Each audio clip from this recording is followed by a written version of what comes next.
Welcome to Chamber Exchange, a TV show. My name is Tim Murray, President and CEO of the Worcester Regional Chamber of Commerce. And Chamber Exchange, a TV show, is an opportunity to have as our guests chamber member businesses and organizations that are doing important work in the Central Mass region. The show happens because of our sponsors, Bank Hometown and St. Vincent Hospital. And pleased to have with us in our first segment, Betty Robson, who is the CEO of JF Moran. Betty, welcome. Thank you for having me. Well, maybe you could tell our viewers a little bit about JF Moran and what the company does.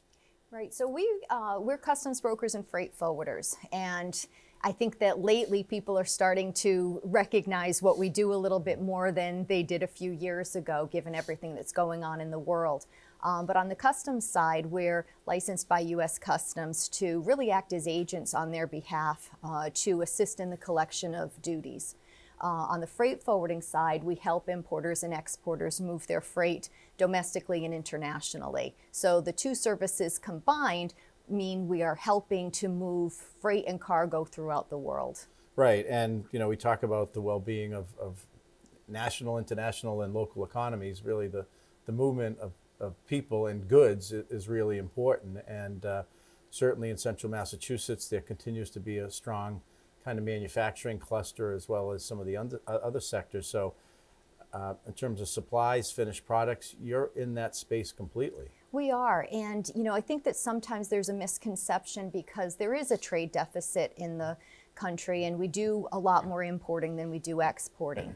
And we tend to focus a lot when we think about economic development on the manufacturers, which is fantastic because we do need them to produce goods and services and to export them because that increases our GDP. But we also know that those manufacturers cannot produce everything that they need for those finished products. So the imports are important as well. Right. And this whole discussion is particularly timely. President Trump has instituted a whole series of tariffs. And maybe for our viewers who haven't gotten into the weeds on us, what is a tariff? So a tariff is really a tax. It's a tax on imported goods.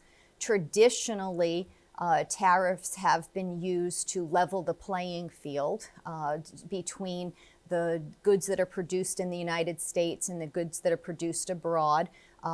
Usually there's a scientific method of assessing the difference in the pricing between the two, just to make the playing field level for manufacturers in the United States. We've used them sometimes to protect infant industries, right, to help them get started and to protect them from foreign competition. And when they were first enacted, they were an important source of revenue.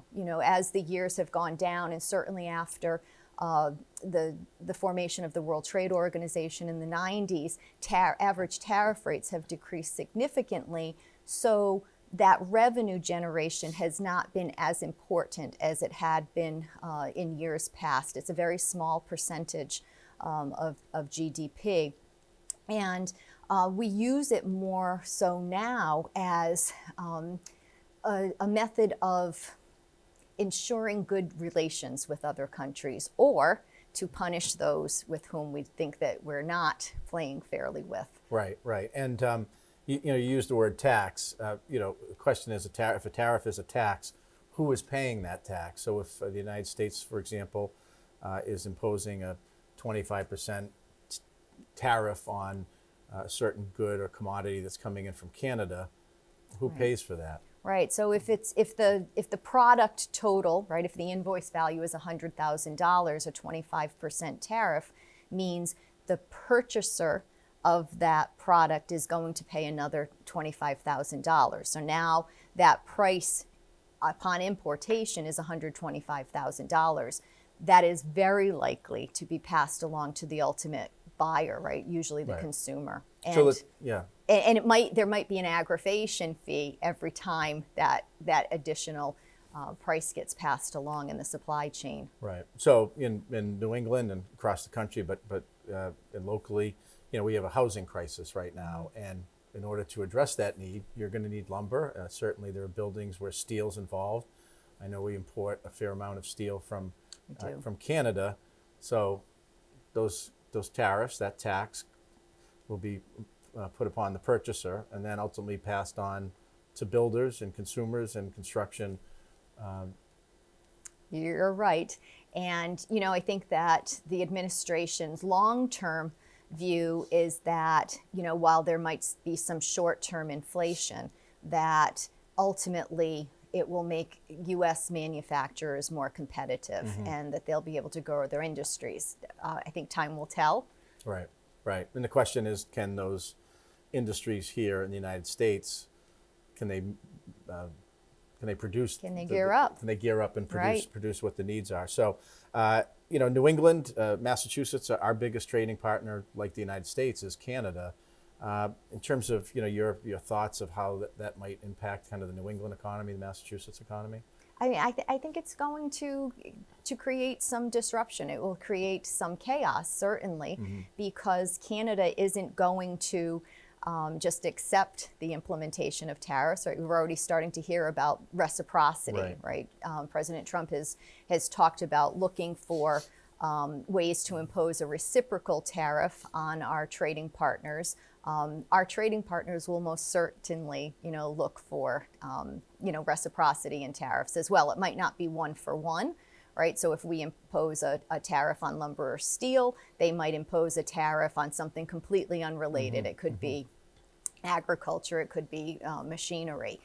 There usually is no direct correlation between the two. Right. Let's just go back to kind of the main focus of JF Moran. So if you're a business out there and logistics, you make a good, a product, and then there's the whole logistical end of it. Is that really where you come in? Yes, I mean, we try to embrace our clients where they are and really to help them to understand, where some of the pitfalls might be, where we could do better. And where we can support them. And so the best case scenario is that a client works with us from the time they're starting to, if it's an importer, starting to work with a manufacturer overseas. We can help them in terms of considering that country's manufacturing and what the potential tariffs might be. We might suggest looking elsewhere if the tariffs are too high.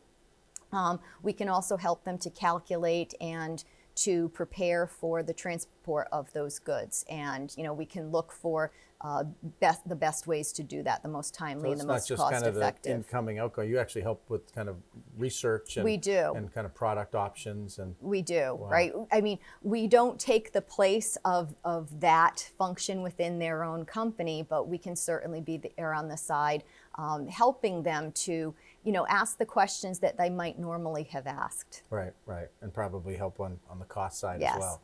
Yes. And we know, just in a minute we have left, in terms of customs, I mean, we talk about border security, all these types of things. You interface with the government, U.S. government in that regard too. We do. I mean, we're considered part of the war against terror, and we are CTPAT certified, so we are a trade partner with customs. And we're looking very carefully at the routes that goods are taking. We're looking very carefully at invoices. We're looking for evidence of suspicious activity, and we really consider ourselves, a big part of that. Protection of the borders. Well, which would give a company that you're working with confidence as well. Yes. And protection. Yes, hopefully. Yeah. So Betty, if someone's looking to learn more about JF Moran, how could they, is there a website? How could they get in touch with you to further the conversation? There is a website, jfmoran.com. We always encourage folks to follow us on social media. Our LinkedIn presence is really strong and can lead you to some really good information. On the website, you can also subscribe to our several publications, and we'll keep you posted on what's going on. Yeah, fast changing events as we speak, right? Yeah, that's Good. for sure. Well, Betty Robson, CEO of JF Moran, thank you for being with us. You're welcome. Thank you for having me. Okay, and stay with us. We're going to come right back for our next segment.